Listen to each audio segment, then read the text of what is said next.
Good evening. The opinions and statements voiced by our guests do not necessarily reflect the opinions of this network.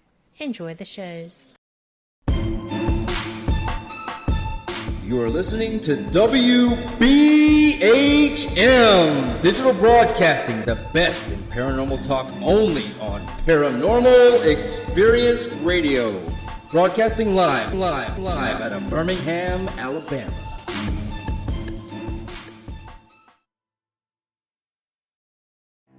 Headline edition, July 8, 1947. The Army Air Forces has announced that a flying disc has been found and is now in the possession of the Army. Army officers say the missile, found sometime last week, has been inspected at Roswell, New Mexico, and sent to Wright Field, Ohio, for further inspection. Now, historic films made in the spring of 1948 and just released show Eniwetok preparing for heavily guarded and still largely secret tests of new atomic weapons. The test's purpose is to measure atomic effects on thousands of different materials, 30,000 tons of them, not, as at Bikini, to prove military effectiveness.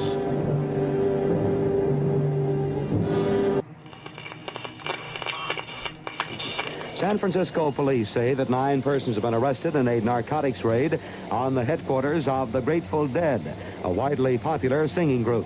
2 members of the group, Rod McKernan and Robert Weir, and their business manager, Danny Rifkin, have been booked on suspicion of possessing narcotics. 3, 2, 1, 0. All engine running. Liftoff. We have a liftoff. 32 minutes past the hour. Liftoff on Apollo 11. Tower cleared. We got a roll program. Neil Armstrong reporting their roll and pitch program, which puts Apollo 11 on a proper heading. I'm going to step off the limb now. That's one small step for man, one giant leap for mankind. Well, strange lights are causing a viral buzz on YouTube. Could we have caught extraterrestrial activity on a recent newscast? Brandon Arroyo investigates.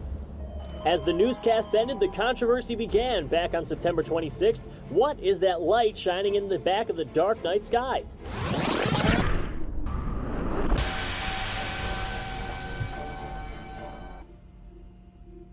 With coverage reaching all the way back to 1948, for over 70 years, Fate magazine has brought you reports of the strange and unknown, all of them true.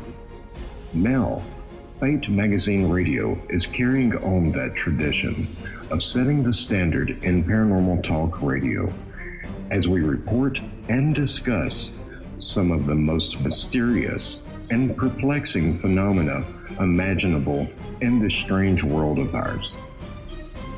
Now, here is your host of Fate Magazine Radio, Kat Hobson.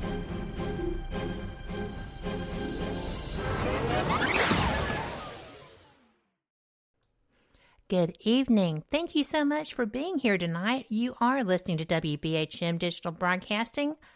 I am Kat Hobson. I am the voice of Fate, as it were. We are the online voice of Fate Magazine here at Fate Mag Radio, and I am so excited about that. Tonight we have a wonderful, wonderful show. It is going to be new information that I think is pretty cool. And it's my favorite ufologist friend, Tom Conwell. So he will be right with us. I do want to let you know that I am really concerned for everyone, as we all are, relevant to this coronavirus that's touching the world. I know that we have most Americans who are coming back stateside. I know that Canada is getting their people back, again, before commercial flights are not available. And I hope that if you're already home, that you're safe. If you're in self-quarantine, or if you are not self-quarantining but are required to, just take care of you. Please know that everyone touched by this has all of the love and care and concern flowing to them, with prayers for healing and comfort. and for peace too, because I think that would be almost a panicky thing based on what some of our media is doing with this information. It is what it is. We got through it with SARS. We got through it with H1N1. This is not our first time. And we have great people in charge of this stuff. So just take care of you. Take care of the ones you love.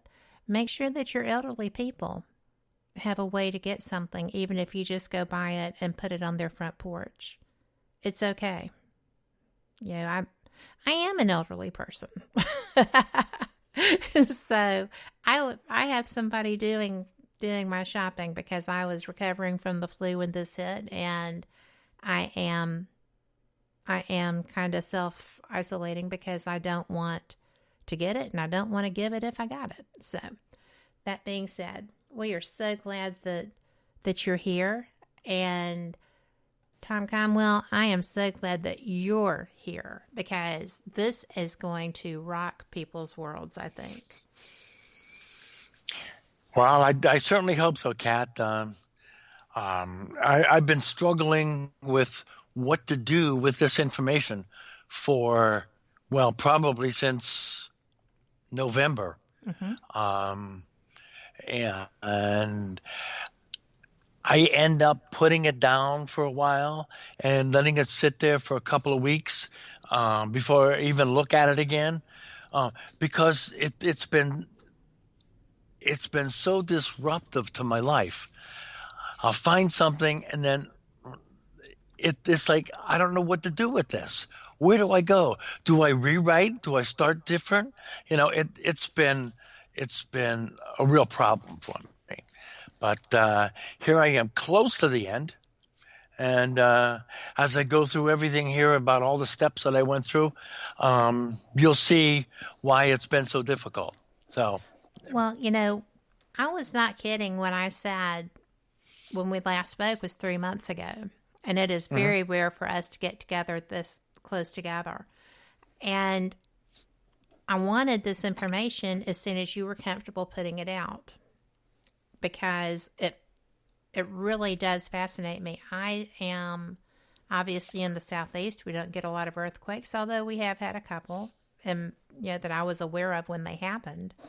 So, but when I started looking at the information that you sent me, I was just like, Jiminy Crickets. This is a whole different world from what people are going to be expecting you to say, I think. Yeah, it is. It was different from what I started out looking for. So it threw me for a loop. I didn't know what to do with it. Like I said before, I had to put it down for a couple of weeks and not even think about it. And then when I went back into it, I'd see it perhaps, hopefully, from a different viewpoint, and then I could continue writing. But this has been a real journey for me. Well, initially, what put you on this path? Because it's rather off the beaten path. I have heard other people discuss things of this nature, but there was never anyone I was aware of doing definitive research on it. And you truly are, in my opinion, relevant to this topic, the best patterns researcher there is. So, oh, thank you. Well, it is what it is. I mean, you do fantastic research. So, I'm interested, and I know other people are too. Okay. Well, I saw one of the multiple TV programs about UFOs. This is the one, and I cannot remember the name of this thing, although it'll probably come back this summer. It was about two guys who were accessing this tremendous database, and they were utilizing the database to look for sightings all over and compare them to other things. Well, one of the things that they looked at in one of their episodes was an earthquake in Central Virginia. Now, this earthquake was responsible for cracking the one of the memorials. I can't remember, Washington Monument. Yeah, the monument. And what they did on the show is they accessed the National UFO Reporting Center and put a whole bunch of dots in and around the area where the earthquake occurred. And at that point, based on that information and only seeing that, they drew a conclusion that UFOs must be attracted to earthquakes. I found that odd. And the reason I found it odd is because, well, first of all, you can't draw a conclusion with such little information. Even though this one particular bit of information was interesting. But you just can't draw that conclusion yet. So it had me look at all of the other earthquakes that were occurring in the United States. And I said, well, perhaps in a whole lot of the other earthquakes, there's some UFO activity there too. Because as they said in the show, they're gathering there for the energy release of the earthquake. So that got me started. I had to set it up where all of the earthquakes were occurring that lined up with my database, 2004 to 2015. Okay, so I had to line them up from that date, and I had to look at earthquakes of a reasonably large size. So I picked 4.5 on the Richter scale. It's a pretty decent earthquake. It shakes the ground pretty good, and it should be enough to draw interest. So the first thing I wanted to do was see where they were all occurring. So I got this map of the U.S. on an 8.5 by 11 sheet, and I put a dot on the map for everywhere that a large earthquake occurred. Right. So the only thing I could do from there is to see where the UFO sightings were around each particular one. Well, I couldn't put them all on the same picture because it'd be a mess of dots. I wouldn't be able to tell anything. So I had to create one map with one earthquake, and on this map, put dots where all of the sightings happened to occur on that particular map. So I did. And I didn't find very much in particular. There was no reason to conclude that UFOs were being attracted to the earthquakes. There was just no reason. So I thought, well, all right, maybe I'm going to need to look at all of them and go on approximately 10 out of 20 or 15 out of 20, so I could at least draw a conclusion based on a whole lot of data. So I went to the second one, and I looked at the second one. I put the earthquake on, and there weren't many UFO sightings around it. As a matter of fact, what I noticed was there were collections of UFO sightings in places where the earthquakes weren't occurring, the big ones. Mm-hmm. And they were also occurring along other sections of the same fault line. So I didn't know what to make of that. So I thought, well, all right, let me back off from what I'm doing here and create another map that shows the major quake along with all of the other minor quakes for 2 days before, the day of, and 2 days after the major event. Okay? That's the only way I could tell, well, all right, perhaps there's pre-shocks and aftershocks. And, I thought I would get the good picture at that point. So I made another map of just earthquakes. Big one, the big one for that event that I was looking at, and all of the little ones. And the little ones I meant from 4.4 down to about 1.5. And of course, there's a whole lot of those. So I put a little X on the map where all those occurred. Right. And there was at least a reasonable amount of sightings in and around the smaller quakes that I thought, well, maybe that's what's going on. Well, it didn't work out that way. So here I was, and I put in probably about maybe 2-3 weeks work for all of the earthquakes that occurred from 2004 to 2014, the large ones. And I did all those maps of the small quakes, all of the sightings in a 5-day window. And so I ended up with about maybe 30 some maps. Yes, you did. And I'm looking at all of this data, and nothing was correlating. I was having sightings all over the U.S., all over the West Coast, even though there were some larger quakes occurring there, but not very many in and around either the small quake, if there happened to have been swarms of quakes there, or the big one that occurred along one of the major fault lines.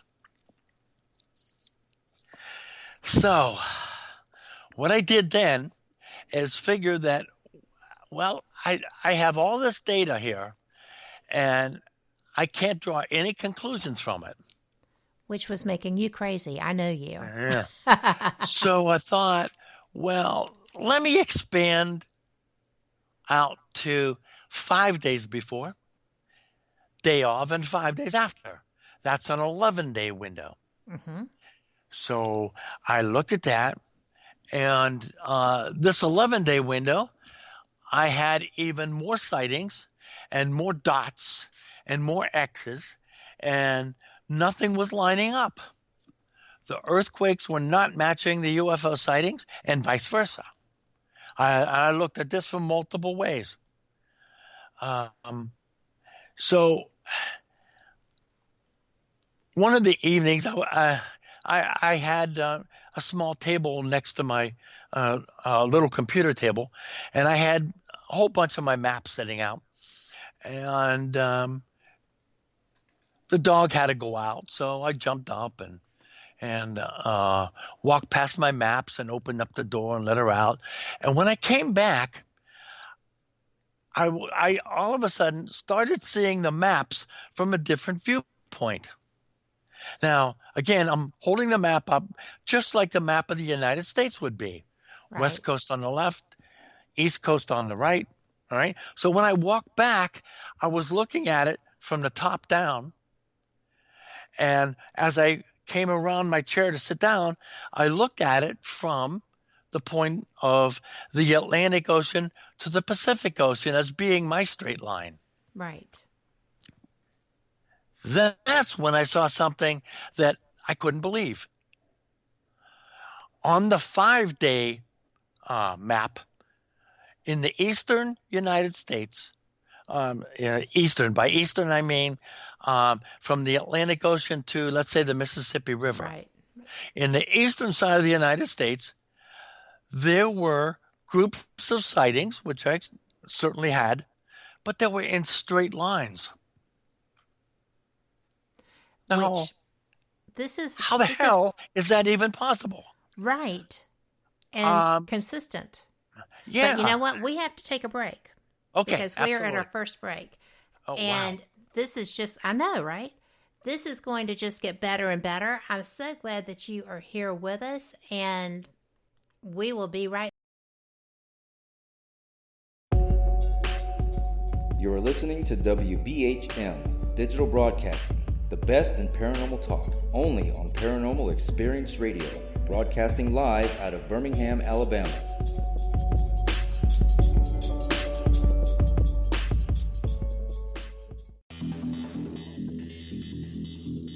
Several U.S. presidents are on record talking about the UFO mystery. Yeah, Presidents Jimmy Carter, Ronald Reagan both had UFO sightings of their own, but the current presidential campaign might be the first in which UFO disclosure has been championed by a major party candidate.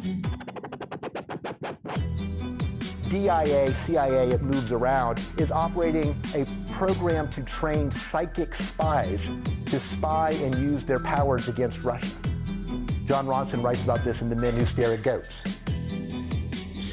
The first known sighting of a ghost took place right after Abraham Lincoln was assassinated in the late 1860s during the administration of Ulysses Grant. Project Paperclip, Clinton releases it all in 1998. Possibly the unequal cooling of its surface. I say, do you still think it's a meteor, Professor? I don't know what to think. The metal casing is definitely extraterrestrial.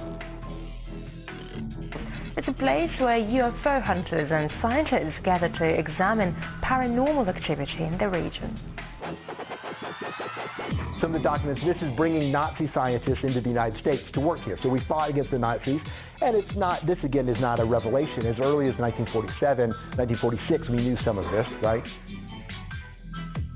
On the paranormal, will we see U.S. President Barack Obama's foreign policy go intergalactic in a quest for gold stolen by aliens? We'll tell you at least how the White House responded to claims the chief executive has been teleporting to Mars.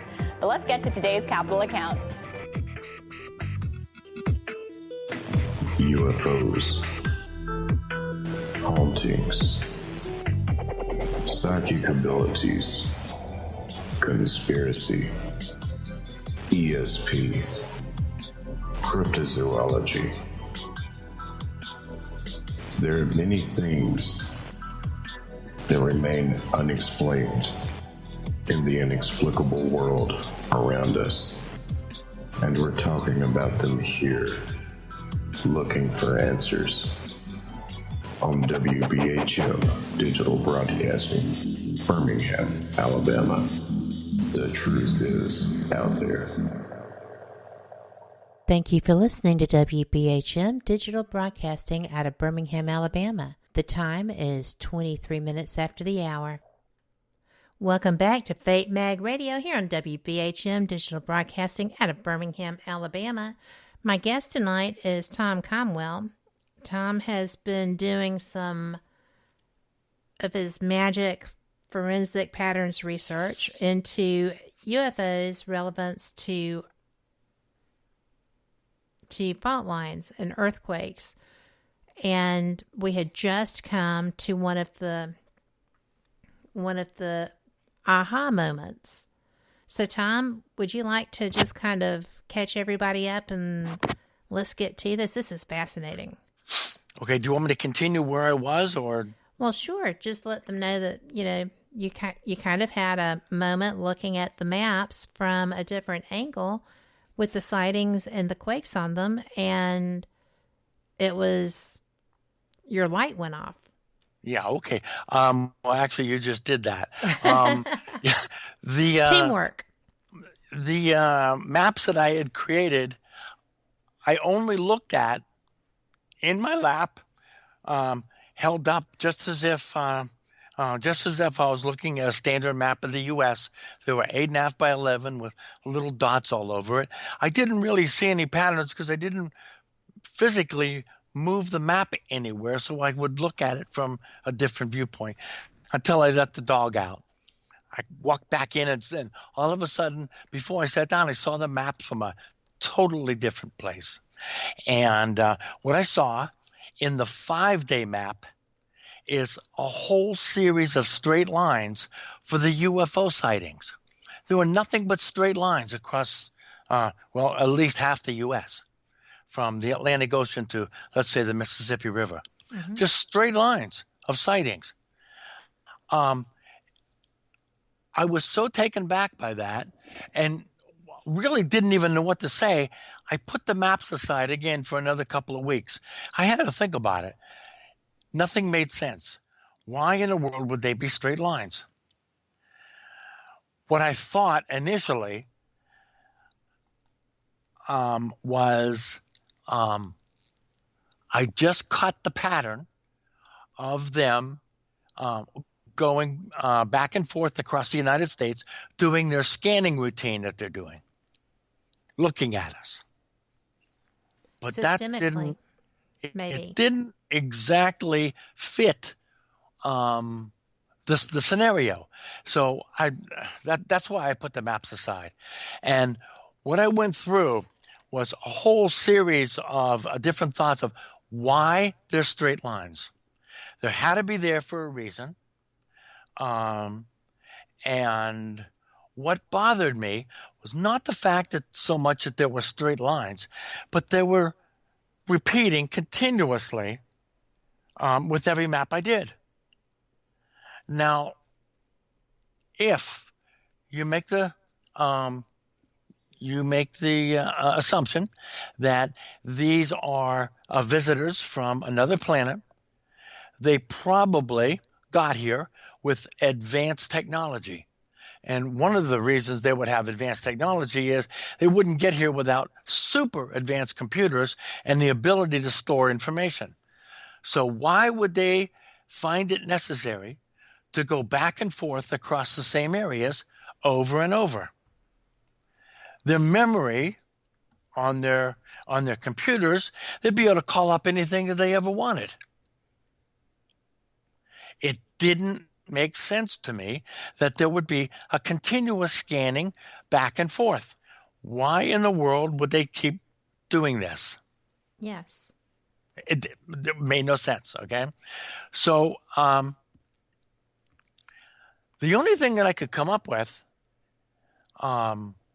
in the short term there, a couple of weeks into it, was that something has to be changing rapidly on our planet for them to find a need to keep going back and forth over things. Because all they need to do with their computing power is go over it once, maybe twice, and they would have everything possible you could ever want stored on their computers. And all you have to do is look at it. But why do they find the need to keep going back to the same thing and looking? So I tried looking at absolutely everything that I could think of, such as the land. Well, is the land changing? Nope. Pollution? Not really. Are the rivers changing? Nope. What about the air quality? Nope. What about Native American involvement? Well, it's been the same for probably 100 years. What about the lakes? Are the lakes changing? Nope. What about the military sites? I looked at what I thought was absolutely everything. There's no reason to keep going back over the same areas, except maybe it's the people. Maybe the people are changing. Maybe they are looking at how we are awakening as a population. And maybe it's beginning to change very rapidly. And that's why they're going back and forth over the same areas over and over and over. Now, there's no database anywhere that shows that the population is being altered, awakening, becoming more psychically aware. There's no database. So there's no evidence of this other than what people saying. You talk to empaths or psychics and, the population's waking up. Everybody says that. But what's the evidence for that? Well, there basically isn't any, other than a whole lot of people are now becoming aware of things. And the people that deal with this on a daily basis, the empaths and the psychics, are noticing that the people are changing. But again, there's no evidence. Right. I'm sorry, go ahead. I was just going to comment that, these are older events, obviously. These are not in the last couple of years. These are from 2003 and up. Mm-hmm. So this is not something that necessarily would be correlated immediately with a mass awakening, although I agree. Another means, I think, and I'm sure you've thought of this because these people attend the events I'm speaking of, there are a lot of events, some major ones, that are relevant to the mass awakening. They have speakers relevant to that. They have people who are teaching others to be more aware. They help because it's kind of freaky, I think, when people who have been very straight-laced and not really comfortable with the awakening that's happening around them, much less being a part of it. Perhaps electrical engineers that suddenly find themselves using this terminology to explain things like this. Oh, sure, maybe. Yeah. Yep. Right. But I mean, you look at all of these events, the body public of those being awakened are coming together and sharing the information. So I really think that you're completely onto this. It was the only thing that I could come up with. It was the only thing that any change was being imposed anywhere. There just wasn't any change from anything else because everything was static. And again, I really wish that I had some sort of database that saw the awakening of the population in some sort of curve or something. Then I could point to the data, but I had nothing. So it was just a hunch. Maybe there would be something such as like registration numbers for events such as Contact in the Desert or the International UFO Congress or things of that nature where people are coming together as experiencers. That would be an option, just to look at the numbers of participants. Yeah. To me, I know it's not rock solid, but how the numbers have changed over the years. Yes. Okay. All right. And how many of the conferences exist? Yeah, they've changed a lot since 2004. They're almost exploding now. They are. And like you said, many of them are keyed into consciousness. Maybe some numbers from Gaia. Because that is a subscription service. Mm-hmm. And that would be possibly another option. Okay. Well, I'm taking notes. I'll look into this. Yeah. But there are ways to find out. You can look at book sales.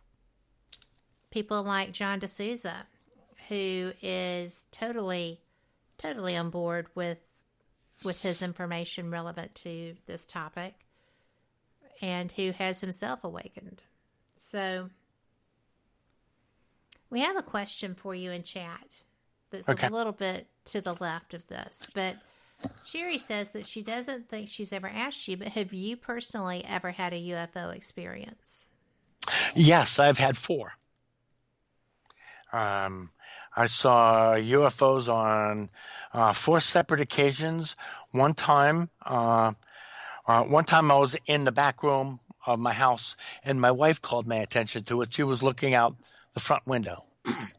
And then I ran outside and noticed all of them. There was about 9 of them in the air, and they only appeared in groups of 2. So 2 would come flying by and make a maneuver and go up above the clouds and disappear. And I'd wait another 5 minutes, and then 2 more would come through.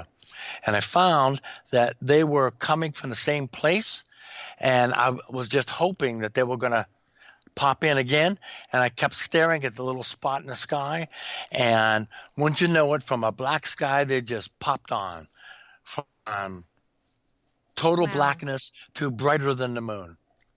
Just boop, boop, right on. And then they came through and made the same maneuver in the same portion of the sky and then disappeared.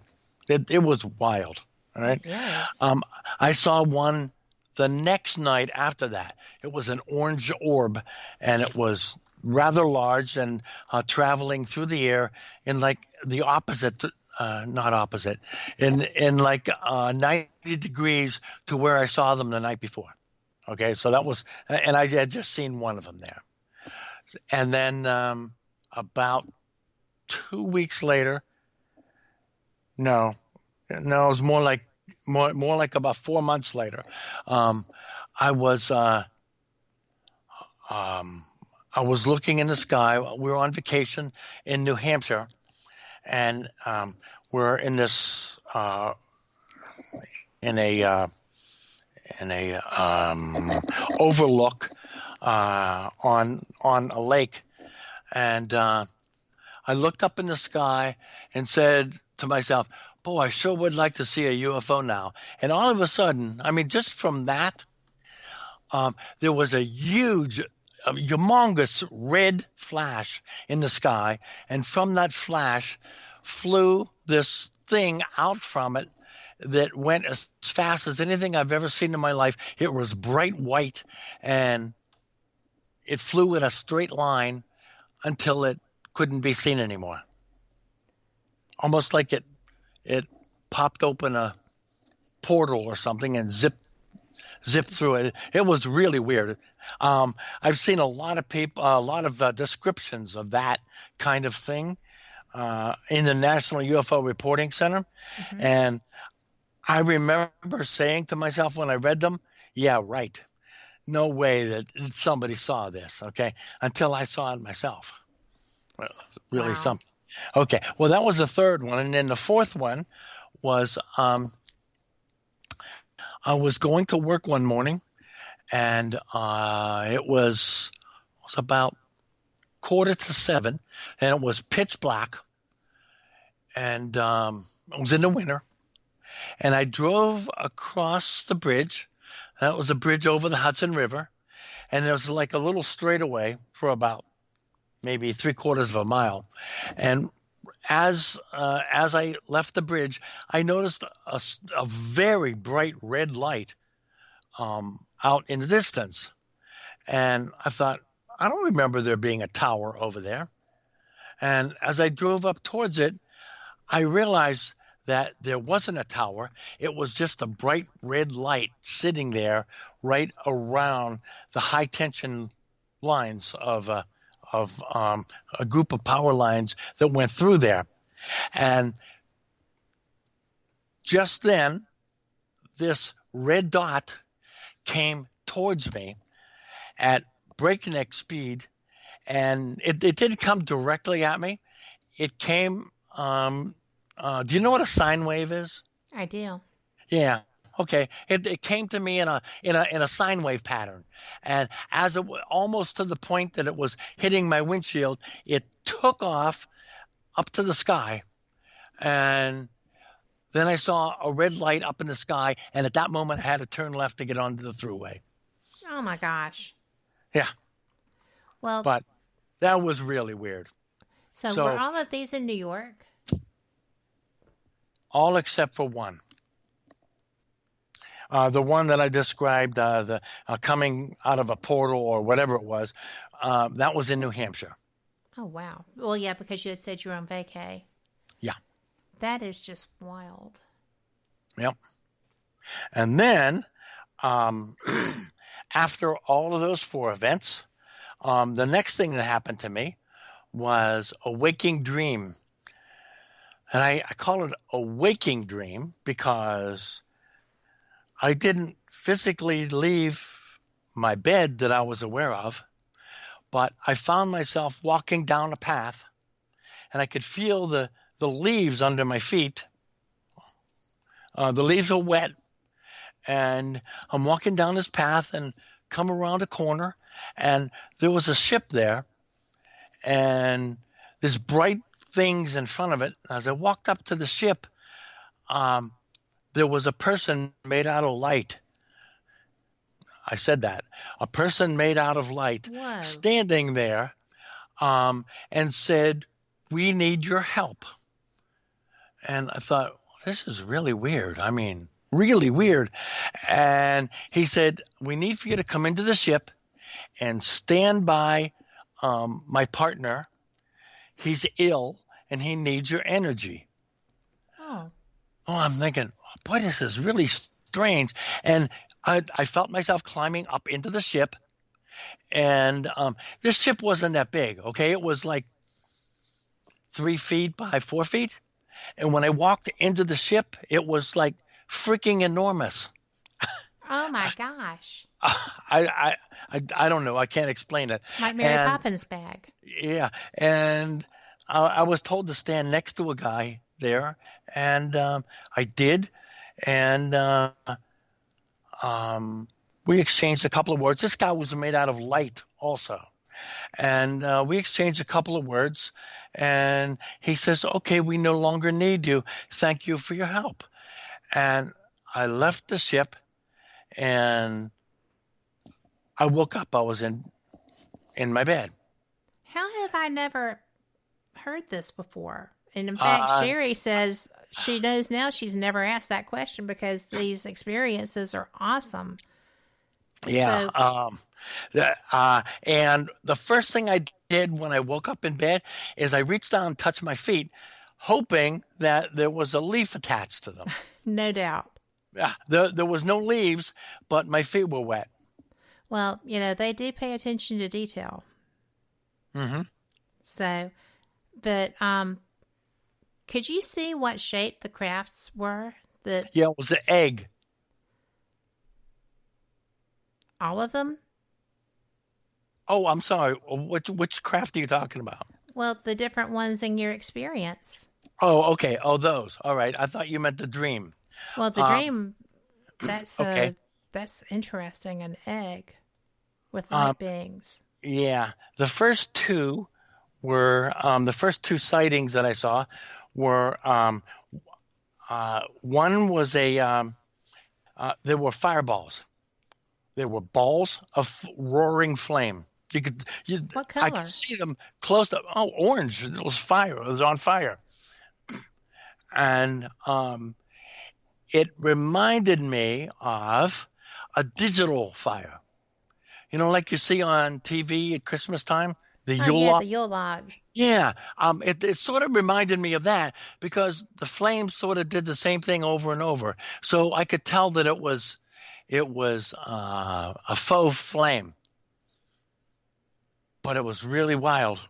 It was there, and I wasn't close enough that I could feel heat, but I was close enough that I could see the flames.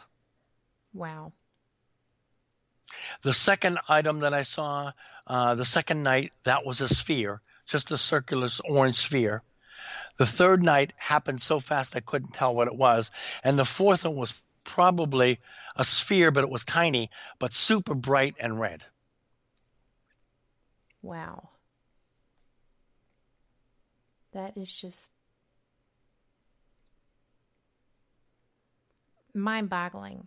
I know. I have no words for it. And each time that I had a sighting, it was just prior to me sending my book in for publication.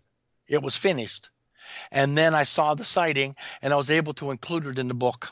Every time it was the day before I was ready to send the book in for publication. My word. Isn't that something? That is something. Yeah. But I do remember saying, if only I had a sighting that I could write about. And I said that to myself.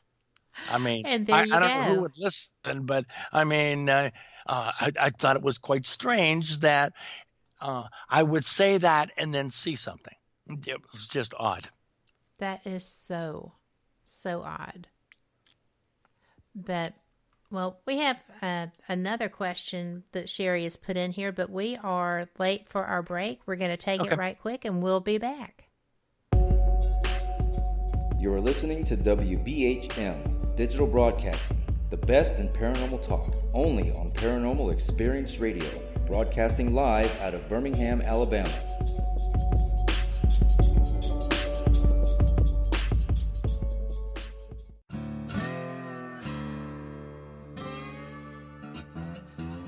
Oh, come on. I'm Southern, but... Nope. That'll do. Hello. I am Kat Hobson, host of Paranormal Experience here on WBHM Digital Broadcasting out of Birmingham, Alabama. I enjoy having guests from all areas of the paranormal, from ghosts to ufology to cryptids and beyond. You'll find some of the best researchers in their fields bringing you some great information. Join me on Wednesday nights from 8 to 10 p. Eastern here on WBHM Digital Broadcasting. Since 1948, Fate magazine has brought you reports of the strange and unknown, all of them true. Fate Radio is carrying on that tradition, bringing you the unusual, macabre, strange, and bizarre. Join host Kat Hobson Sunday nights from 8 to 10 p.m. Eastern on WBHM Digital Broadcasting.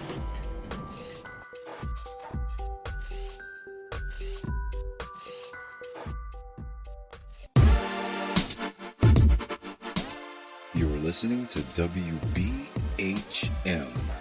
Digital Broadcasting, the best in paranormal talk, only on Paranormal Experienced Radio, broadcasting live out of Birmingham, Alabama.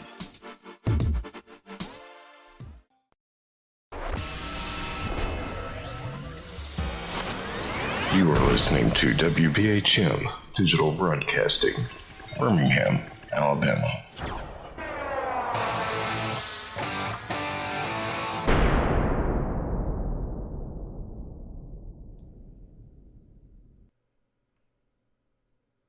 Welcome back to Fate Mag Radio. I am so glad you are here because this show just got even more interesting. And I knew this was going to be a rocking your socks off show. So all I can say is you have been holding out on me, Mr. Conwell. And we have...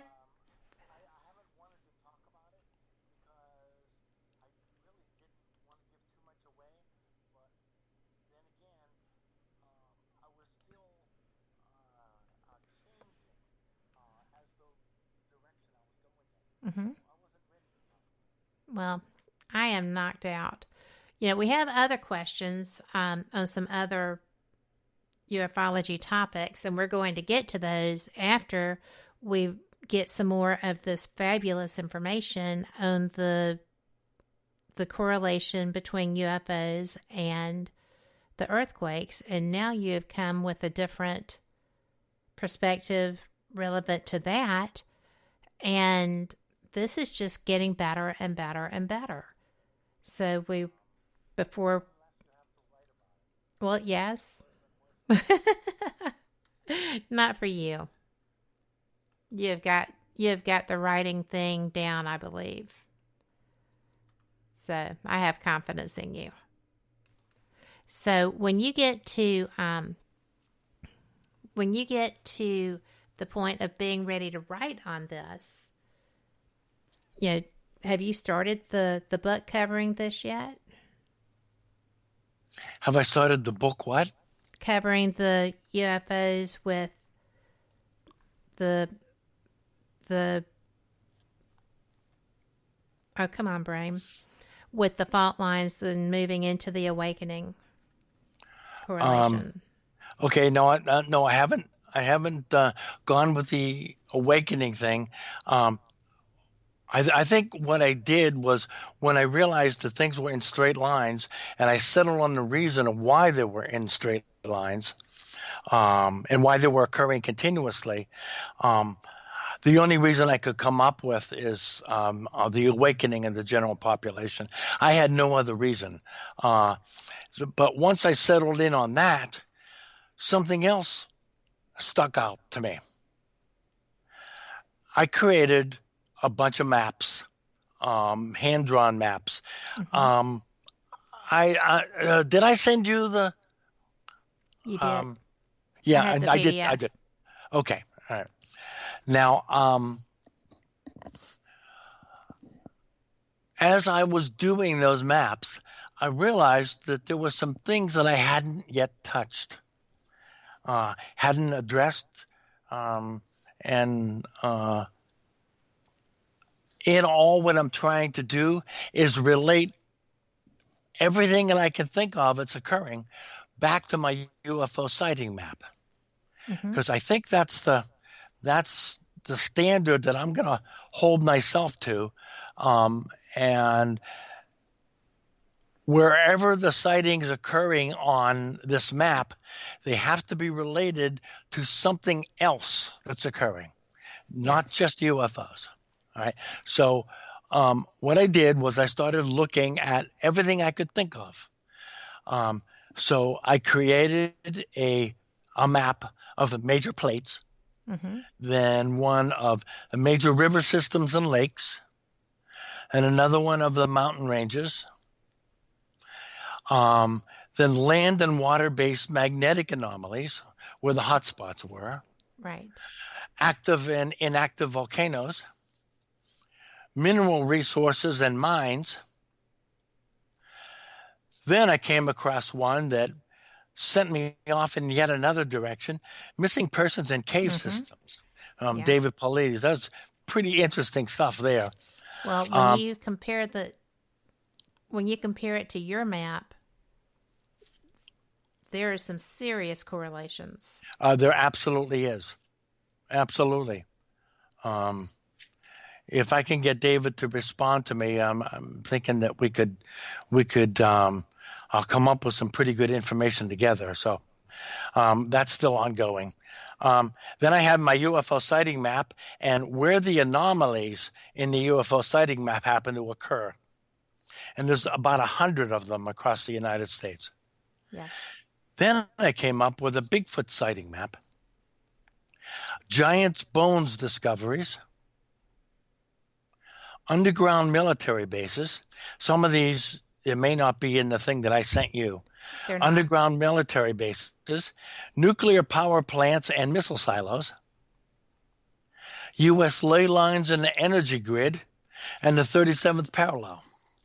So I'm looking at absolutely everything that I can lay my hands on, trying to correlate those things to any of the earthquake sighting maps, my major UFO sighting map, or any other map. So I'm correlating each map to every other map and to my UFO sighting map.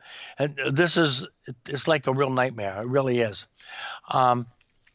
Then I noticed one other thing that I hadn't addressed when I was talking about the earthquakes, is that in each of these earthquakes, some of them had UFO involvement around them.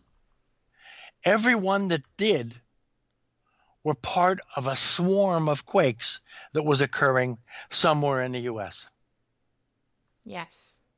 So, in other words, if there was one right on the New Madrid Fault and it was in the St. Louis area, if there's UFOs around it, and that happened to be one of the maps where I saw a bunch of UFOs around it, it would also involve a swarm of smaller quakes that were in and around the New Madrid Fault. Yes. And no other thing occurred. In other words, there were no groups of UFO sightings around any other quakes unless there were swarms involved. Yes. And I just thought that was interesting. And I also found that most of them occurred at the 4 to 6 mile deep mark within the the planet. Now, I don't know what reason there is behind that yet, but I just thought that was interesting. I think it's fascinating. Yeah. You know, as I was going through these maps and I was looking at the activity, comparing the things, you know, with the A's, B's, and C's, I was just kind of like, oh my gosh, this is insane. And then, yeah, when I was looking at the other maps that were comparable, you know, that you had put with yours, I was so blown away when I started looking, and there's this complete and total between almost everything that you were laying out. I was just like, holy cats. This is real. This is laid out. I know your research. I know that you're not going off on a tangent, because I do that when we interview, and you always reel me back in. So, you know, but this is just mesmerizing. You know, the mines, the caves, the missing people. I want to see that mystery bases, reported military bases, and just, you know, when you have an opportunity. But the cave systems, you know, the mineral resources, people are always saying that they're coming for our minerals, and the correlation between that mineral resources is overwhelming. This is so much information, and actually relatively easy to understand form. Well, it's not so easy to understand for me. But I mean, with your explanation, I already had your explanations, right? Yeah. So that helps. But how you've laid this out to explain it to a layperson is brilliant. I mean, I get it. It's amazing.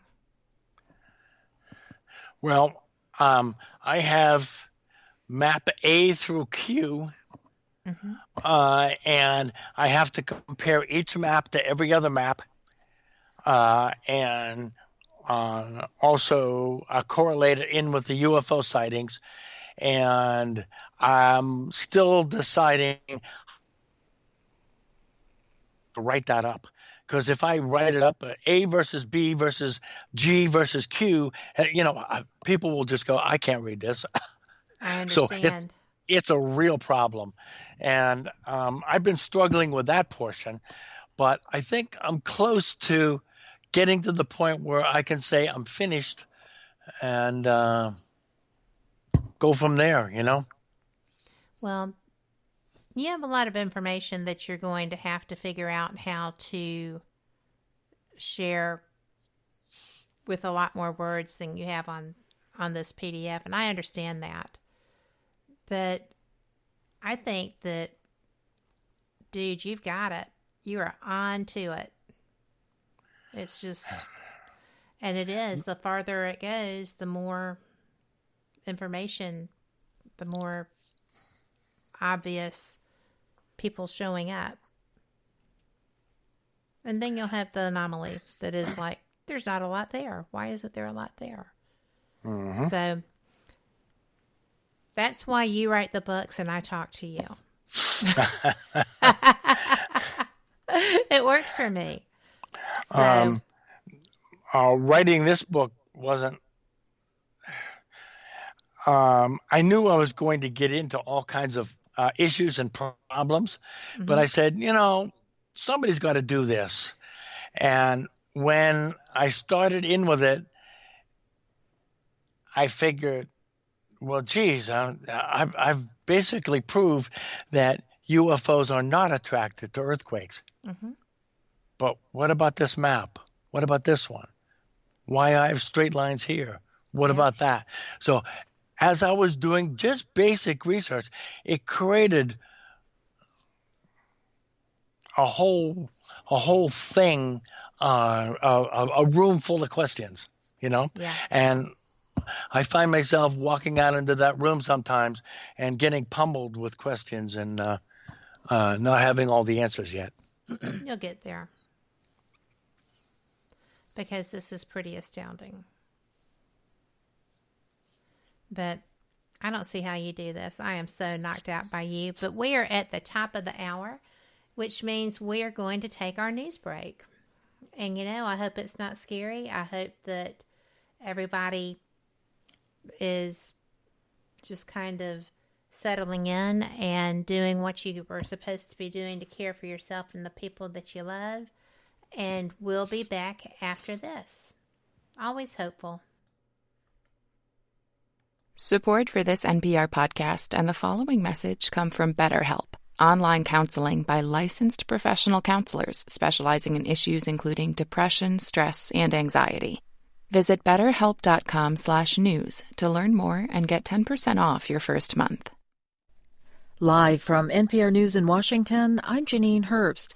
President Trump is praising a move by the Federal Reserve today to slash interest rates to near zero because it says the coronavirus pandemic has hurt communities and disrupted economic activity. At a press conference this evening, Trump says people in the market should be thrilled. In addition, very importantly, the Federal Reserve is going to be purchasing $500 billion of treasuries and $200 billion of mortgage-backed securities, and that number can increase. This after a whipsaw week of trading on Wall Street that saw the Dow log the worst point loss ever before ending the week Friday on a substantial high. It's the Fed's most dramatic move since 2008, and the ultra-low interest rates are expected to remain in effect until the economy recovers from the coronavirus downturn. Meanwhile, President Trump also said Americans should not be hoarding supplies. Walmart said that they're buying more than they buy at Christmas. Relax. We're doing great. It all will pass. This as a growing list of retailers close stores or limit operating hours, including Walmart, to give staff a chance to restock and clean. New York's Governor Andrew Cuomo says the Trump administration needs to do far more to prevent healthcare systems from being overwhelmed by the virus cases. North Country Public Radio's Brian Mann reports this comes as Cuomo announced that all New York City public schools will close this week to avoid spreading the virus. Speaking at a Sunday press conference, Cuomo said the national response in the U.S. should grow to mirror centralized government efforts in China and South Korea. He suggested using the Army Corps of Engineers to convert college dormitories into hospital facilities to prepare for what he described as a coming wave of COVID-19 patients. Otherwise, we will be sitting here 9 weeks, 10 weeks, 14 weeks from today, seeing a healthcare system overrun. We will be saying, we knew this was going to happen. Why didn't we provide more healthcare facilities? Cuomo says it's no longer viable to have much of the nation's COVID-19 response coordinated at the state and local level. Brian Mann, NPR News, New York. There's another Democratic presidential debate tonight. As NPR's Don Gagne reports, this one will be far different. First, the debate will not take place in an auditorium in Phoenix as originally planned. The coronavirus pandemic has prompted its relocation to the Washington, D.C. studios of CNN. There will be no live audience. Also different, this debate has just two candidates, former Vice President Joe Biden and Senator Bernie Sanders. Biden is now the clear frontrunner after taking a delegate lead with strong showings in primaries over the past 2 weeks. This will be the first one-on-one debate between the two rivals. Don Gagne, NPR News, Washington. And you're listening to NPR News. Many Americans are staying home from religious services this weekend or experiencing them online because of the virus. The National Cathedral in Washington, D.C. was among congregations streaming this morning's church services. NPR's Sarah McCammon has more. With Episcopal services in the area canceled for 2 weeks, prayers and songs unfolded at Washington National Cathedral in front of rows of empty seats. Marianne Edgar Buddy, Bishop of the Diocese of Washington, addressed worshipers from her home, where she said she's self-quarantining because she was recently in contact with someone who's tested positive. We are in this together. We are still the church, regardless of the suspension of our collective gatherings. Around the country, many houses of worship are suspending services in order to avoid spreading the virus. At First Baptist of Dallas, officials announced that services would continue, along with stepped-up efforts to clean and sanitize church facilities. Sarah McCammon, NPR News. At the weekend box office, ticket sales plunged to the lowest levels in at least 20 years at movie theaters in the U.S. amid the coronavirus pandemic. Pixar's Onward remained the top film with $10 million in its second weekend. In second place, the Christian romance I Still Believe with $9.5 million. Bloodshot with Vin Diesel came in third with $9.3 million. And in fourth place, Invisible Man with $6 million. According to studio estimates, receipts totaled about $56 million in U.S. and Canadian theaters, and that was below expectations. I'm Janine Herbst, and you're listening to NPR News from Washington.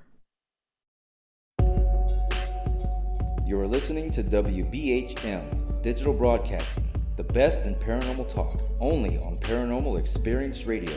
Broadcasting live out of Birmingham, Alabama.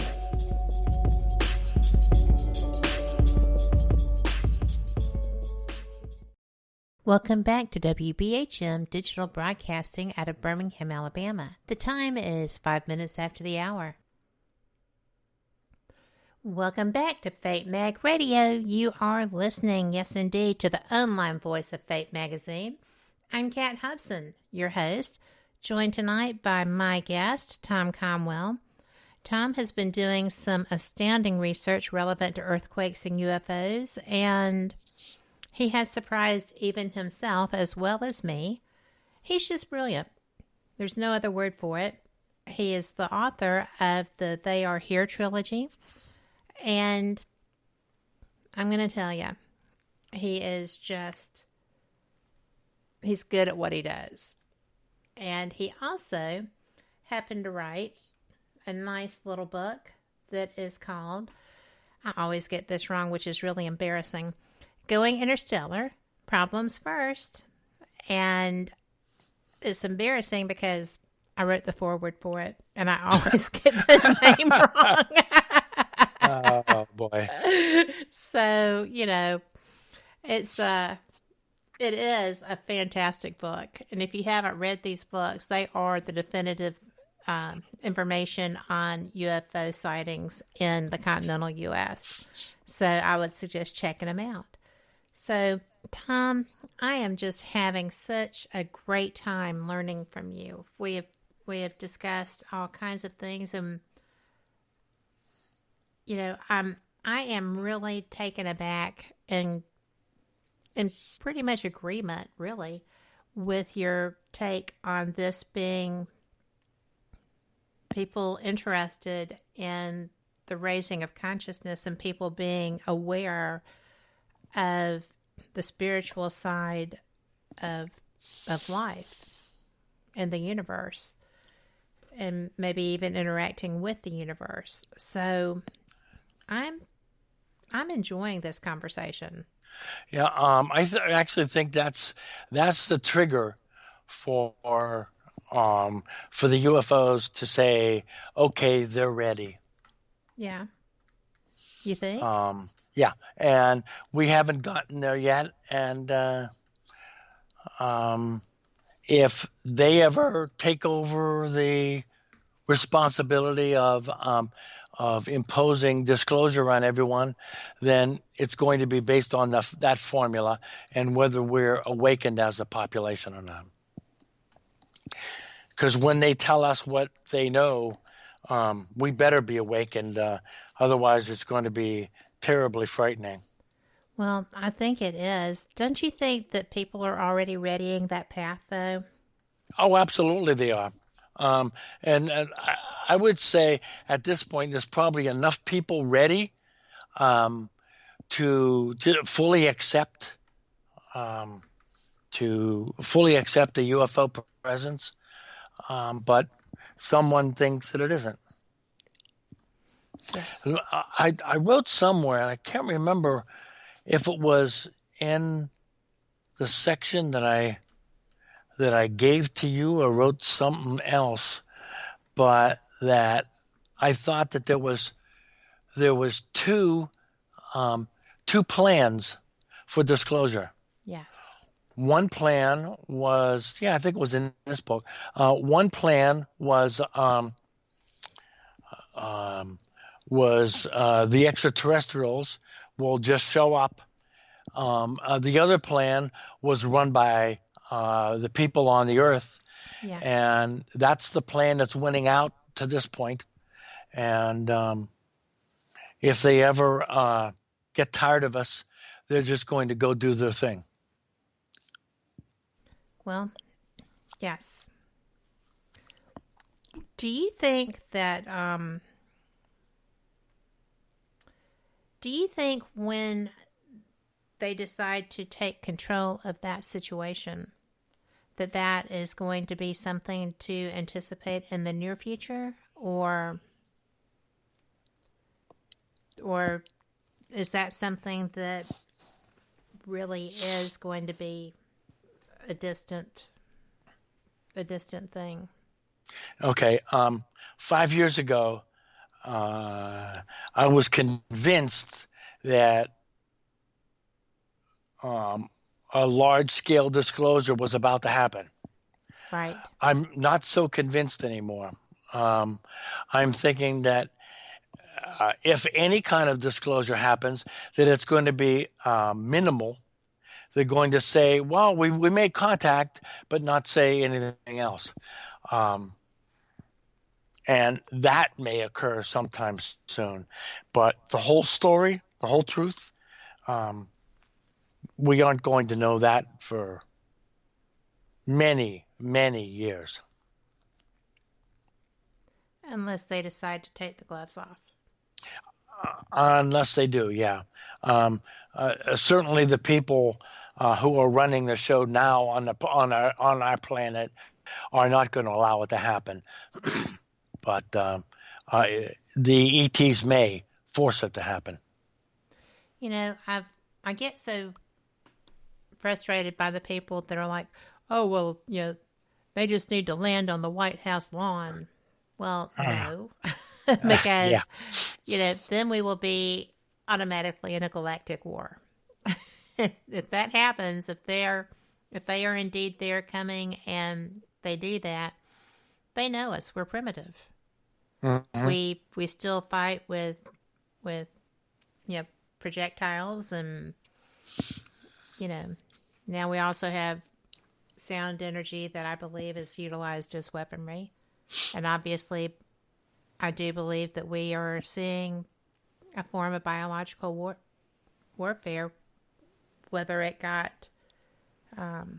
released not quite so much, or not as planned, or whatever happened. I don't think this is anything other than created.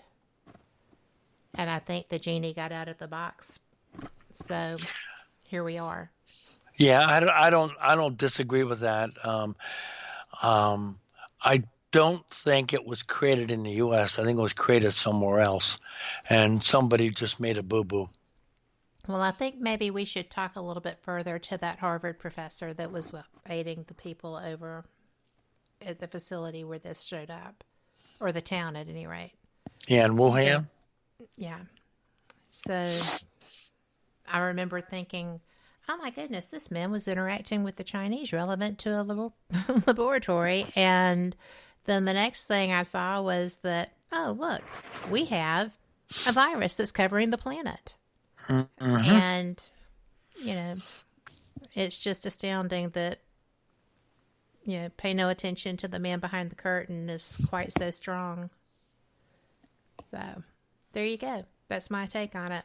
And I'm just hoping that everybody comes through it. It's already tough. So I am changing subjects on you. I'm sorry. That's okay.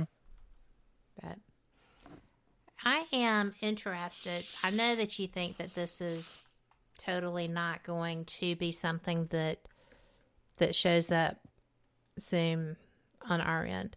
What do you think is going to happen when somebody else decides to, show us?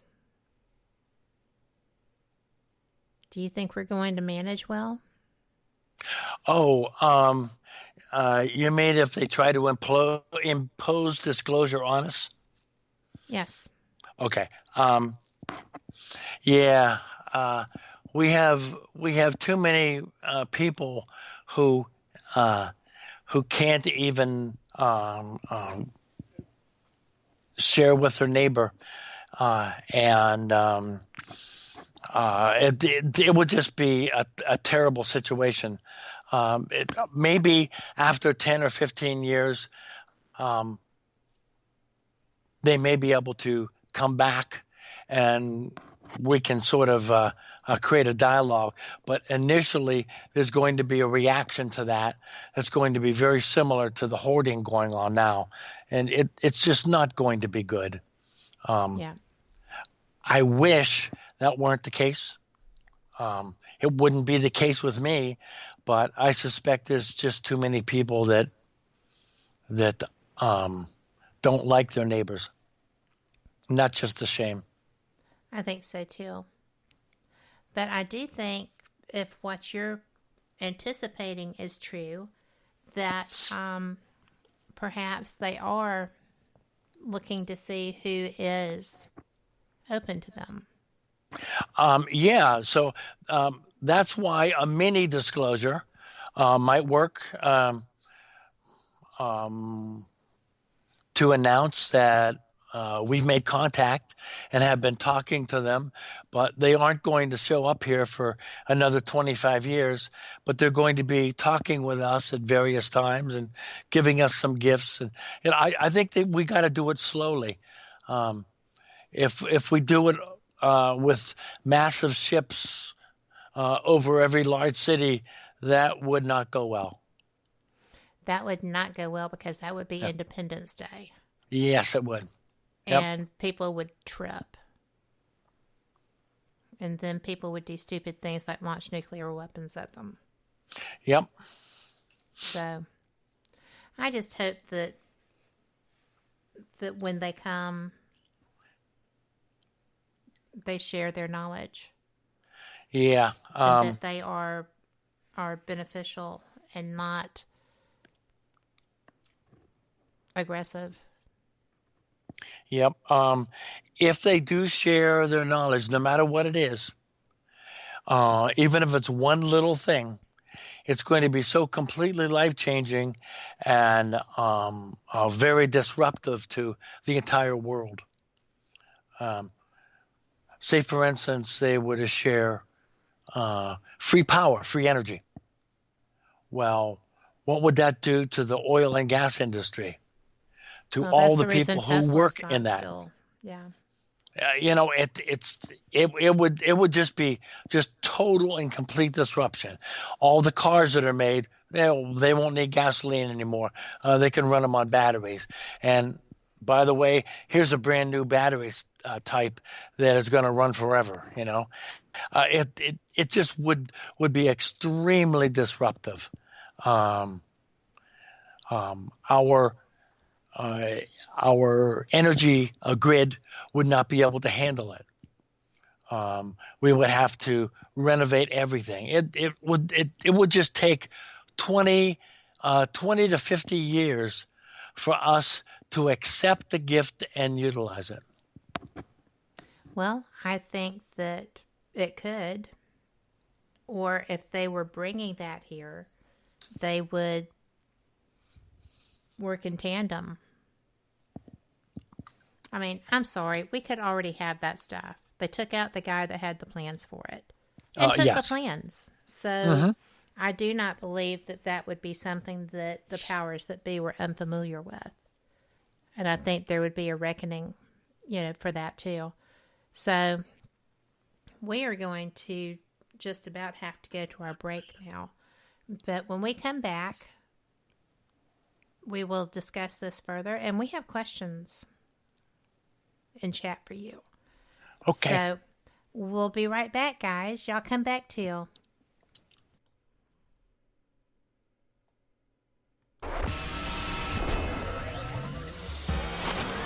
You are listening to WBHM Digital Broadcasting, Birmingham, Alabama.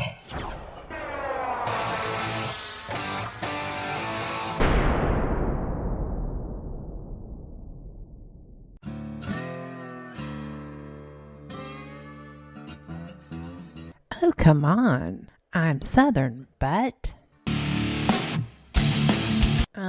Nope. That'll do. Hello.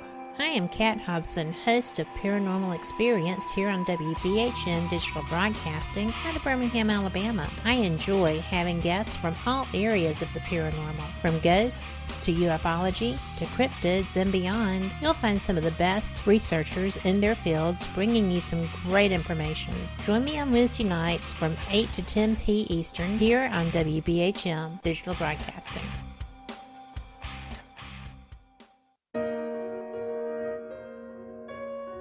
You are listening to WBHM Digital Broadcasting, the best in paranormal talk radio.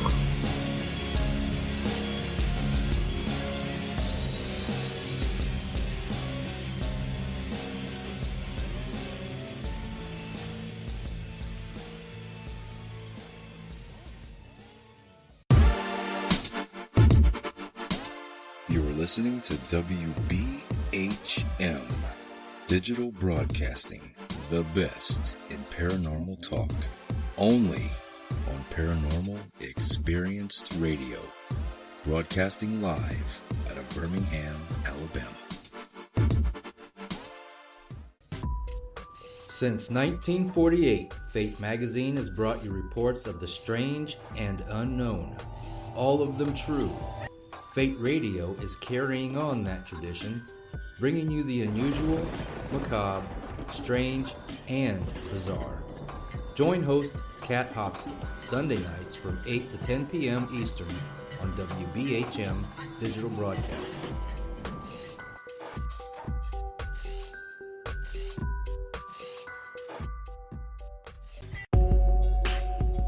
You are listening to WBHM Digital Broadcasting, the best in paranormal talk, only on Paranormal Experience Radio, broadcasting live out of Birmingham, Alabama.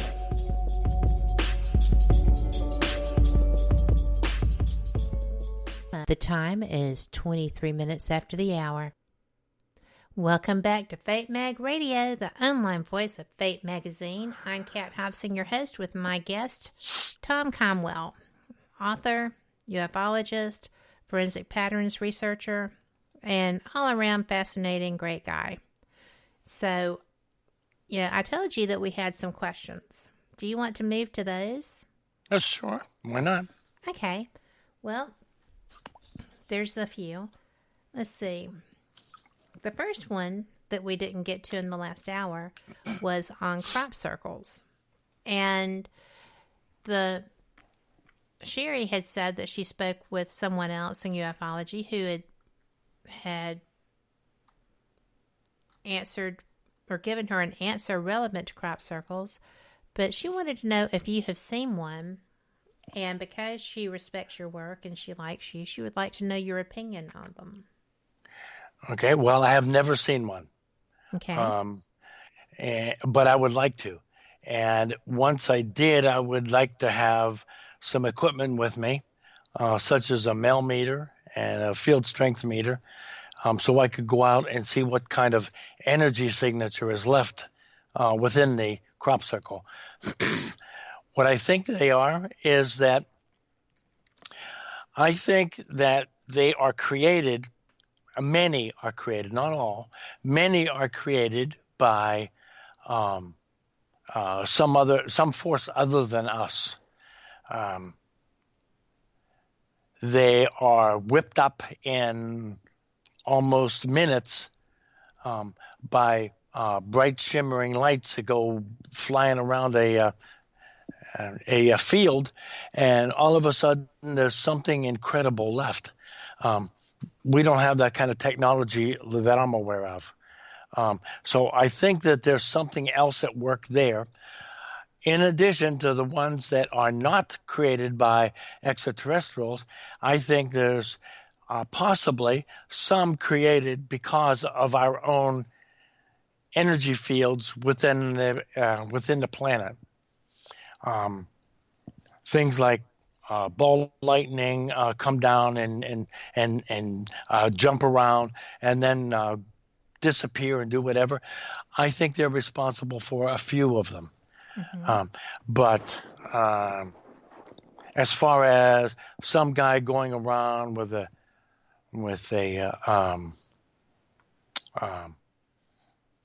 like a plank or something, a couple of pieces of rope and a plank, no, that the really complex ones, they are not done that way. You might be able to pull one off. You're definitely going to be able to pull off a circle. You probably be able to pull off something that is maybe two circles that are almost the same size. Maybe when you try to add a third circle, by that point, you're going to have to go through these things so quickly, you're going to start making mistakes. We're humans.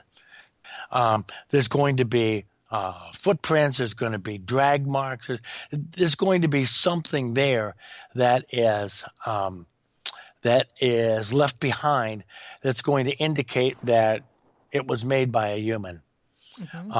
And also, these things are leave and the energy signature behind.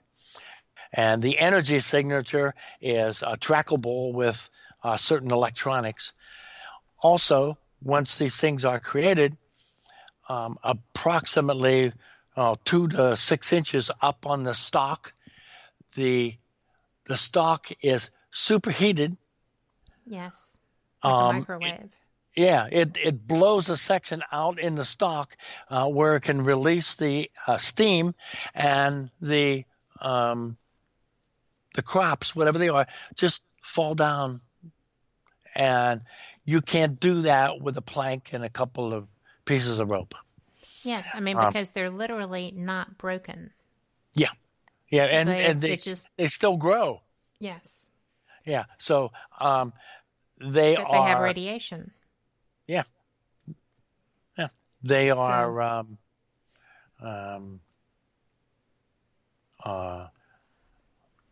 for the most part, at least the complex ones, done by some force other than us.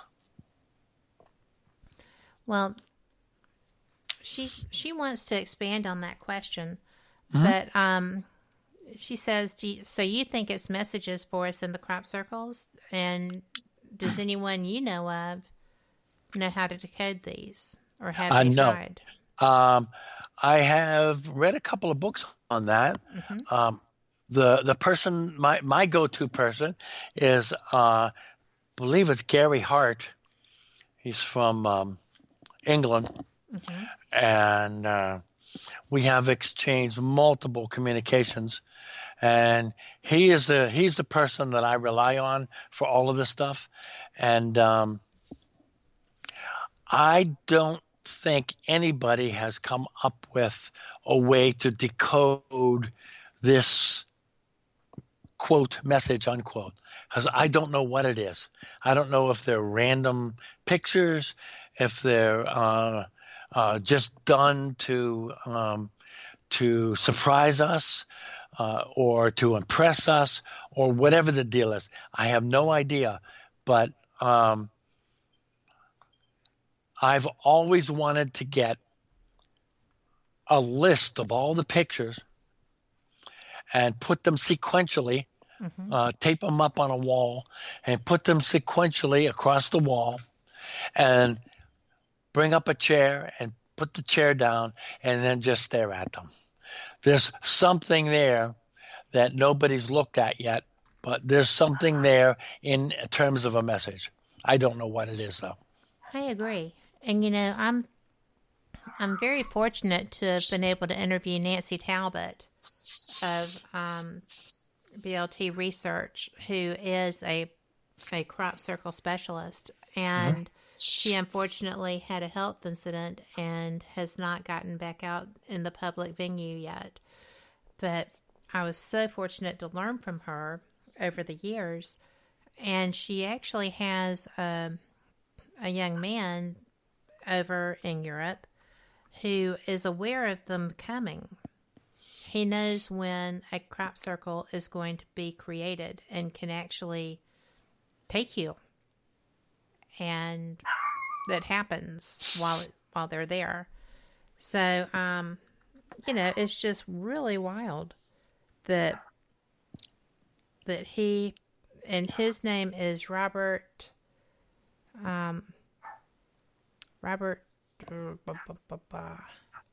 dadgummit. I hate when my brain just goes, oh. So, Vanderjork, I believe. I will have to look that up. But okay. He is absolutely someone that amazes me with that. So, let's see if I can find him. But, dadgummit. No, it's going to take me a hot minute. But I've just always been amazed by crop circles because I do think they're all messages. And I think that your idea is fantastic because you have to figure out, you have to look at the whole picture. And that's one thing that you do really well is step back, get all the information you can, put it up, and analyze it. So. That's the only way you're going to find out what's going on now. Yeah. But you need them sequentially. And I don't know if I've ever seen that done sequentially. I don't think I have. People have done a whole lot of pictures, but I've never seen anything that was sequential. Well, we'll find it. I'm going to start looking today. So, yeah, I am a woman on a mission now. My husband is going to be like, another project. So, yes, it's funny, but I love these ideas.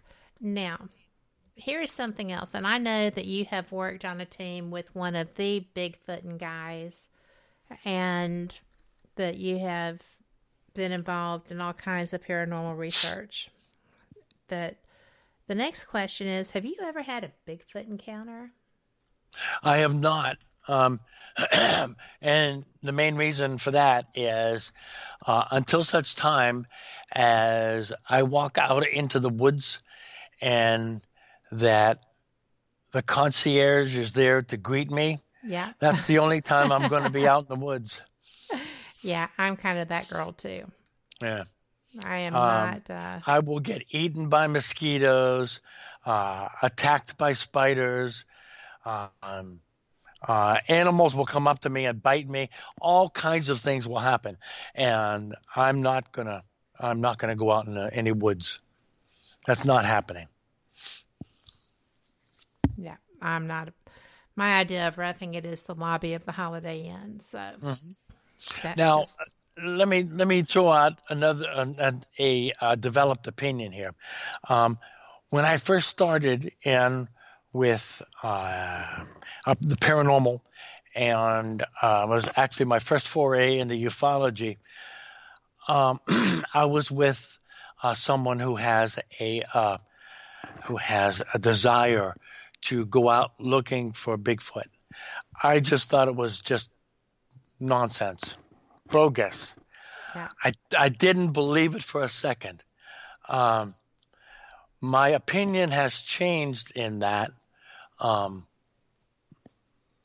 Over the years, is now to the point that I would not be surprised if Bigfoot exists and may indeed even be transported from place to place by certain UFOs, and may even be that the Bigfoot that we see in upstate New York is the same one we see tomorrow in the woods of Washington. Yeah. So I think there's some relationship there, although I don't know what it is. I don't know what it is either. but I am actually pretty fascinated by the whole idea. I am not going to go and do it by myself. And I don't know too many people that, because I've asked, I want to go on a Bigfoot hunt. Somebody, well, not a hunt, but seeking out. And everybody's like, oh, well, this is just too tough. And I'm like, really? So I haven't done it yet. Yeah, well, maybe also 10 years ago, I wouldn't have had breathing issues.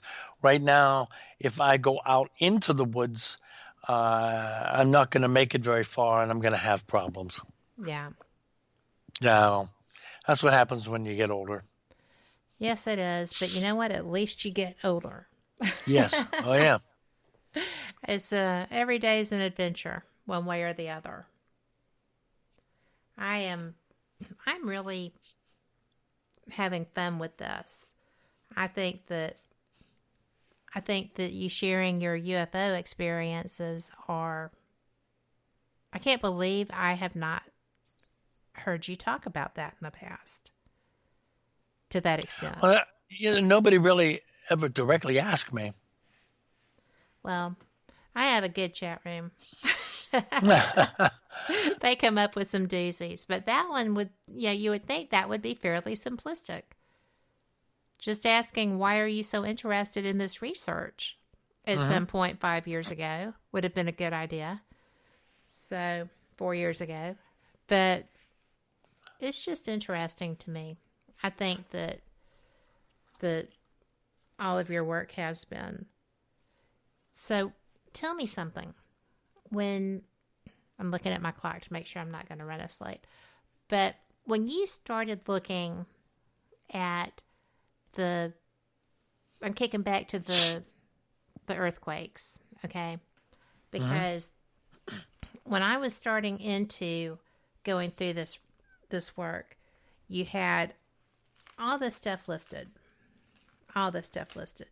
You had the subduction zones with the oceanic plates, being under the continentals. You had that producing the largest earthquakes in the world, really. That scenario. And then you had just the ones from fracking. You have like Oklahoma having so many of them. Then you had the Montana area that's so close to the Yellowstone supervolcano where there's a lot of quakes. The San Andreas fault, which is 850 miles in length, and that actually has rocks that are identical that should be together that are 150 miles apart from where the plates have shifted that much. Yeah. And as you put it, LA is going to pass San Francisco at some point in the future, an inch at a time. I love that line. Yeah. But, you've got all this stuff happening. You seriously were going into this anticipating a true connection between UFOs and the quake zones. I know that you weren't locked into it because you are a researcher. You stay pretty open as you're doing your work. That's why you're so good at it. But, you genuinely thought you were going to find a correlation here. Absolutely, I did. And when they came up with that one correlation in Central Virginia, and I think Tim came up with the name of the... Yes, unidentified. Unidentified, yeah. When they came up with that and utilized the National UFO Reporting Center database and showed all kinds of sightings in and around that area, and even things that were moving from the south to the north, that described that that maybe there were ships going towards the earthquake, I thought that I had something there. I thought this was going to be a real point that I could put an accent on. I really thought this was going to be it, until I started putting it together and realized that, well, there's only a couple of them like that. Right. Everything else, not so much. It's crazy. It is crazy. Well, you know, as I was going through your writings, I was looking at the pictures as well. And when you started showing the lines, you know, the horizontal lines, the path of this, for lack of a better word, survey of our populace, I guess. Yeah. But, you know, it's just really, it took me by surprise. Really nice, but took me by surprise, because I was kind of locked in also based on what we had talked about. And so I'm just like, wow, this is so weird. And I don't understand really, like you, what else they could be looking at. But what made you jump to awakening, to the global awakening? Okay. Well, I had to come up with a reason why they're continuously going back and forth across our country, repeatedly. And the only reason that they would go back and forth across the same thing is if there was something changing on the planet beneath them. And so what was changing? Was it the land? Was it the water? Was it the pollution? Was it nuclear plants? You know, nothing that I looked at explained that. Because there was no reason to go back and forth, because they have supercomputers. They go over one time, they don't need to go over a second time, or a third, or a fourth. There's no need to. So why go back over the same area continuously? So the only one reason, the only thing that was changing was the people. The people are changing. That's what I did was I looked at everything else that it could be. And when I eliminated all the everything else's, the only thing left was the people. Mm-hmm. That's one way to say it. You know, it just really is fascinating. I am just blown away. But, you know, I think that I am so glad that I have your map up here to look at when I'm looking at these other ones, because if I scroll down to it and then scroll back up and scroll back down and scroll back up, yeah, you know, it's but I have it hanging, so I can look at the picture that you've got and then look at my map, and it's just like, that's the same layout. Oh, look, that's the same layout. And it is almost universal with everything here. Yeah, it is. And, you know, and I just find this amazing. Absolutely amazing. And we're getting requests to extend the show, and I think we're going to get in trouble if we extend it too much. But we are going to take our last break. If you have questions, get them in the chat room. And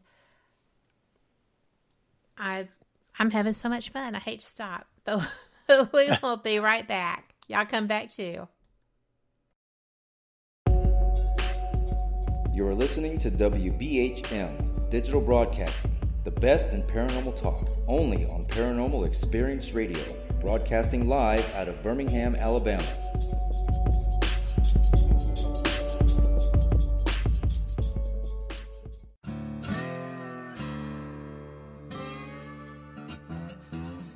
Oh, come on. I'm Southern, but... Nope. That'll do. Hello. I am Kat Hobson, host of Paranormal Experience here on WBHM Digital Broadcasting out of Birmingham, Alabama. I enjoy having guests from all areas of the paranormal, from ghosts to ufology to cryptids and beyond. You'll find some of the best researchers in their fields bringing you some great information. Join me on Wednesday nights from 8 to 10 p. Eastern here on WBHM Digital Broadcasting. Since 1948, Fate magazine has brought you reports of the strange and unknown, all of them true. Fate Radio is carrying on that tradition, bringing you the unusual, macabre, strange, and bizarre. Join host Kat Hobson Sunday nights from 8 to 10 p.m. Eastern on WBHM Digital Broadcasting.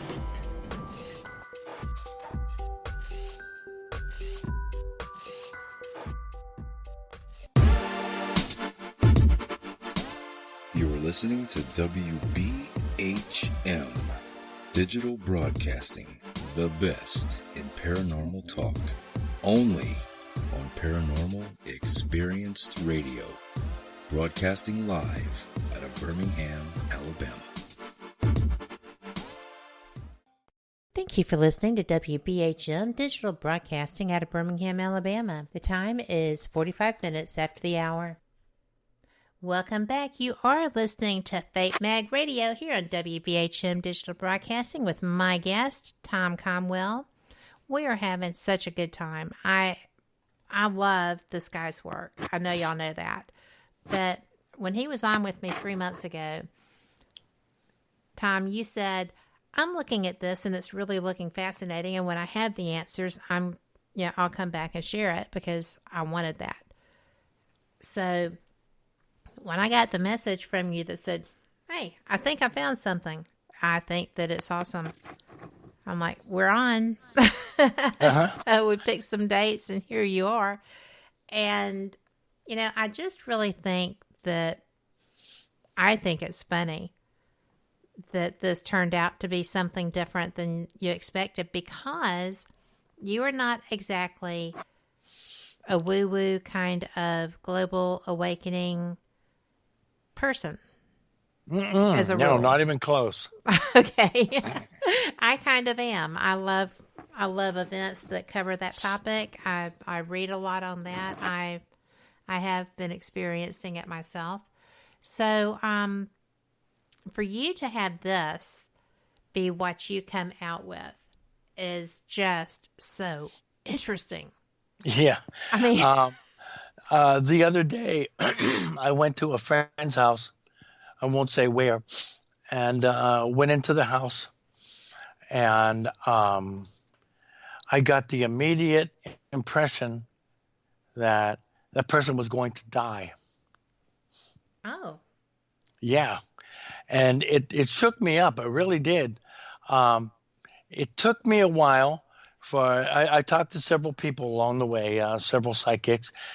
I'm friends with an inordinate amount of them. Right. And well, you kind of raised one too. Yeah. And they told me the same thing, that I'm just sensing spirit. I'm not necessarily sensing that person was going to die. Well, it took me a while thinking about it, and I revisited it in my mind probably 100 times, and I've come to the conclusion that what I realized when I walked in the door and said hello to them is that it was someone else who died there, someone that was related to them that died there, and that's what I picked up on. Not that person dying. I'm still trying to figure it out, but this has become a journey for me too. I'm a little bit more down the road than a lot of people. Well, you're gonna just keep going farther. It's very disconcerting because I can do woo-woo, but I like evidence, like physical, tactile evidence too. And they don't always come together. So I am just sitting there going, well, this is interesting. So you're shifting too, which is pretty cool. That's why it wasn't so difficult to come to that conclusion. When I realized that it wasn't the ground, the land, the geography, the geology that was moving or changing, that I realized it was the people. It wasn't too far for me to go to say that maybe it's the people awakening. Yes. Well, it still surprised me, right? It's just a wonderful concept, I think, that they're looking for that. And maybe when we reach a dense enough percentile, stuff happens. That's is the only thing that makes sense to me. Now, obviously, I don't think like the extraterrestrial thinks. Well, we don't know. We don't know if you do or not. Well, true. But I try to think in ways that other people don't. And that was the only thing that I could come up with that actually satisfied all of the scenarios, checked all the boxes, Yeah. That was it. Well, I know that this has been a journey for you. And I'm going to tell you that when you told me 3 months after we spoke that you were ready, I was surprised. You covered a lot of ground pretty fast. Mm-hmm. Oh, yeah. Yeah. And a whole lot of that time, I put this stuff aside and didn't want to look at it because it was driving me nuts. Yeah.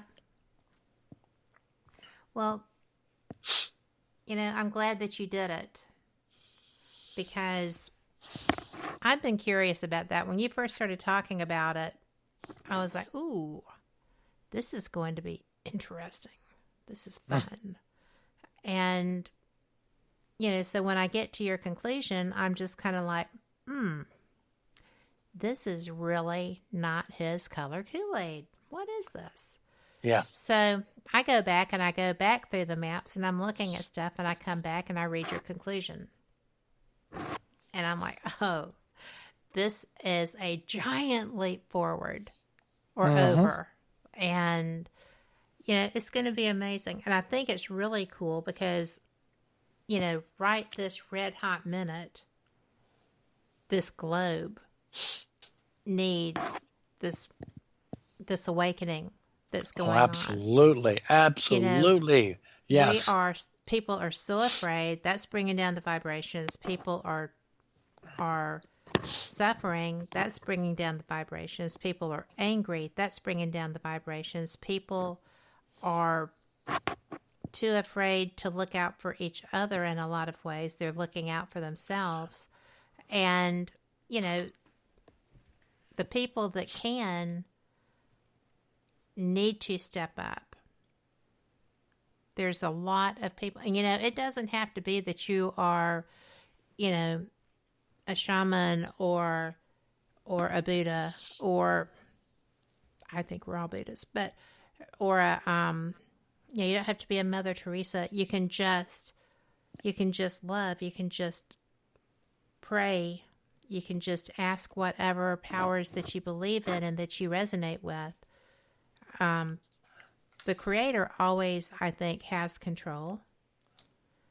But there comes a time when evil people do bad things and we have to cover each other and lift each other up. And I think this is one of those times.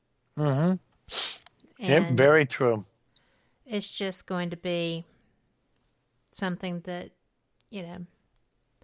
I'm one of those people on that vulnerable list sometimes, that has to be paying attention and stuff. And a lot of my friends are too, because I'm in groups relevant to some of the things that put me at risk. And it's just praying for each other, and it's praying for, Mother Earth and asking for help. It's okay. So I'm pretty down with the day of prayer that was asked for, and I hope people participated in that, following the belief of their choice. I just think that there's so many different ways to come together like that. Mm-hmm. Yeah, whether it is prayer or just reaching out to somebody that you don't know and do something nice, Yeah. That's all it takes. That's all it takes. If we all did that, everything gets better. It does. And, and that's contagious. And, it doesn't mean go and expose yourself to somebody that's ill or could possibly be ill. But it does mean if you have an elder that lives on your street, give them a call if you have the number. And if not, drop a note in the mailbox or whatever, and just say, do you need anything? Yeah, my husband is still going to the store. Do you need anything? Mm-hmm. We'll just put it on the porch, and you can get it later. But, don't grab the bag handles, But, and my neighborhood does that. I think it's pretty cool. And, there's a lot of elders that don't have people. So oh, absolutely. Yeah. they need help right now.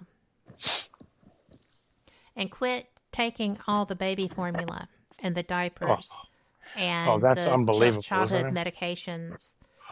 And don't take all the Mucinex. This stuff drowns you. People need something to help thin that out. So, just take care of yourself. But don't fix it so other people can't take care of themselves. And you know what? I guess what I mean by most of this really is just be the kind of person that you want others to be to you. That works, right? Yeah, you bet it works. Yeah. Be the friend you want to see. And, just care. Just care about somebody besides you. It's scary. We all know that. And so, aren't you lucky that you get to step into my minor diatribe, right? But it's true. And I always close the show with, if you don't like what you see in the world, manifest something different. Be the change. Mm-hmm. All of us can do that. It doesn't take rocket science. It doesn't take anything but just open your heart and let yourself care. And let other people care about you. I guess that so covers true. that. Yep, so true. You're good at that. Your bride is good at that. Your kids are good at that. Oh, yeah. I mean, it's a universal thing. Everybody can do it. Just let her rip. And don't be so scared. It's scary, scary, scary stuff. If you listen to the media, holy cats. It's terrible. But we've been through this. We had H1N1. We had SARS. Heck, we had HIV. They're all viruses. None of them had any kind of, no one had tolerance to that. No one had immunity to those. No one had treatments for them other than supporting the body, which is what you do with a virus. And they all got to where they were controllable. There hasn't been a case globally of SARS since 2 years after it showed up. Mm-hmm. It just disappeared. And this will probably run the same kind of course, too. Right. I mean, they have to have hosts. And so that's my plan. That's what I'm manifesting. Is that we get through this with as little damage as possible. And I know there's been so much death already, and I and praying for there to not be what they're expecting. Yeah. Or what they say they're expecting. I don't know if they're expecting it. Is it something just to get us to watch and be afraid? Yes, that's it. There's money in it. But there's also fact and truth somewhere too. And I knocked Tom off his chair. But are you there? Yeah. Okay. The dog climbed up on my chest and rubbed up against the mic and everything. So. And that is his baby. So, anyway, now that I'm... what is this soapbox doing under my feet? How did that get there? But thank you so much for being here. Okay, well, thank you for having me. This was a lot of fun to talk about. And you gave... because I was able to talk about it out loud, I thought about things slightly differently. And now I have another angle to go at. Well, it's always better to have a sounding board. Yep. Usually one that's not related to you, I have found. So, because they kind of have to be supportive. So, guys, thank you so much for being here with us. We have had some great questions, and I appreciate all of them. We are going to be doing regular programming this week. We will have Denise tomorrow night with Mike Rexecker. I have Bill Ott scheduled to be on with me. I have not heard back from him. I don't know his situation. Hopefully he will still be here. Otherwise, we're going to have a really unexpected paranormal experience on Wednesday. And on Friday, we will be back with... Shelley Burke Robertson. I think it's going to be a replay because basically we did the live feed of her jail being shown Portals to Hell on the Travel Channel as her show. And then I will be back with another episode of Fate with April Roan. I'm excited about that. I've never interviewed her after knowing her for all these years. You will love her. She is... leader of the Spirit Posse, and she is pretty astounding. So, thanks again for being here. Go out and love somebody. Take somebody a bag of diapers, or a pack of canned meat, or whatever floats your boat, whatever you can manage. And mainly take care of you and yours. Spread that love around. Thanks for being here. Good night.